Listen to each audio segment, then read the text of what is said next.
Alright, this is one of those moments in gaming where you can actually feel the industry shifting in real time, and it all revolves around a single game, Forza Horizon 5. A title that was once seen as a cornerstone of the Xbox ecosystem has now officially surpassed 5 million copies sold on PlayStation 5 alone, and that number isn't just impressive, it's potentially industry defining. Let's really break this down because the context here matters.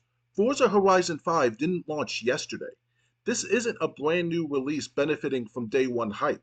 This is a game that originally debuted years ago on Xbox and PC, already had its time in the spotlight, already built its reputation, and yet when it finally arrived on PS5, it didn't just perform well, it became one of the best selling games on the platform in 2025. That tells us something extremely important about player behavior and demand. According to code developer Virtuos, the game also holds a 92 Metacritic score, meaning it wasn't just commercially successful. It was critically acclaimed on PlayStation as well. And Virtuos didn't just do a basic port. They were responsible for roughly 90% of the vehicles in the game, along with environmental assets, biome specific details, texture libraries, and advanced vehicle animations and damage systems. In other words, what PlayStation players got wasn't a watered down version. It was a premium, fully realized experience that stood toe to toe with the original release. Now, here's where things start to get bigger than just one game. For decades, the gaming industry has been built around the idea of exclusivity. You buy a console for its games. That's been the core strategy for companies like Microsoft and Sony. But what happens when one of your biggest exclusives proves it can sell millions of copies on a rival platform years after its initial release? That's not just a success story, that's a challenge to the entire philosophy of exclusives. Because from a business perspective, the takeaway here is crystal clear. There is a massive audience on PlayStation that is more than willing to buy traditionally Xbox associated titles. And if that audience exists, the question becomes why limit your reach? Why restrict your biggest games to a single ecosystem when the data is showing you there's money, and a lot of it, waiting on the other side? And this isn't happening in a vacuum. We've seen Xbox start to shift its strategy over the past few years, focusing more on services, accessibility, and platform flexibility. Game Pass, PC integration, cloud gaming, it's all part of a bigger picture. And now, with the success of Forza Horizon 5 on PS5, it feels like we're seeing the next step in that evolution.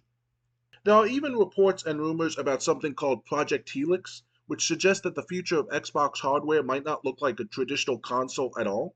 Instead of building a box with unique hardware features, the focus could shift towards creating a system that essentially delivers a console like experience across multiple devices, potentially leaning heavily into the PC ecosystem.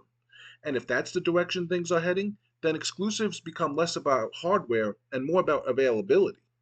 Now think about what that means for the next entry in the series. Forza Horizon 6 is expected to release later this year, and after seeing these numbers, it would honestly be surprising if it didn't launch on PlayStation at some point. The precedent has been set, the audience is there, the sales potential is proven. But let's also look at the other side of this, because this isn't just about Xbox. For PlayStation players, this opens the door to experiences that were previously off limits. It expands the library, increases competition, and ultimately benefits gamers. And for developers, it creates opportunities to reach wider audiences without being tied down by platform restrictions. At the same time, it does raise an important question about identity. If Xbox games are no longer exclusive, then what defines Xbox as a platform? Is it the hardware, the services, the ecosystem, or is it something else entirely? These are the kinds of questions that don't have immediate answers, but they're becoming more relevant with every move like this. And let's be real, this doesn't mean exclusives are going to disappear overnight. There will always be some level of platform specific content. But what it does suggest is that the era of massive blockbuster exclusives being locked to a single console indefinitely might be coming to an end. Instead, we could be moving towards a model where games launch on one platform first and then expand to others over time, maximizing both reach and revenue. And if that's the case, then Forza Horizon 5 hitting 5 million sales on PS5 isn't just a milestone. It's a signal that the industry is evolving, that old strategies are being reconsidered, and that the lines between platforms are starting to blur in ways we haven't seen before. So now I want to hear from you. Do you think this is the beginning of the end for traditional Xbox exclusives? Or do you think there's still a place for that model in today's gaming world? And how do you feel about Xbox games coming to PlayStation? Does it excite you, or do you think something is being lost in the process?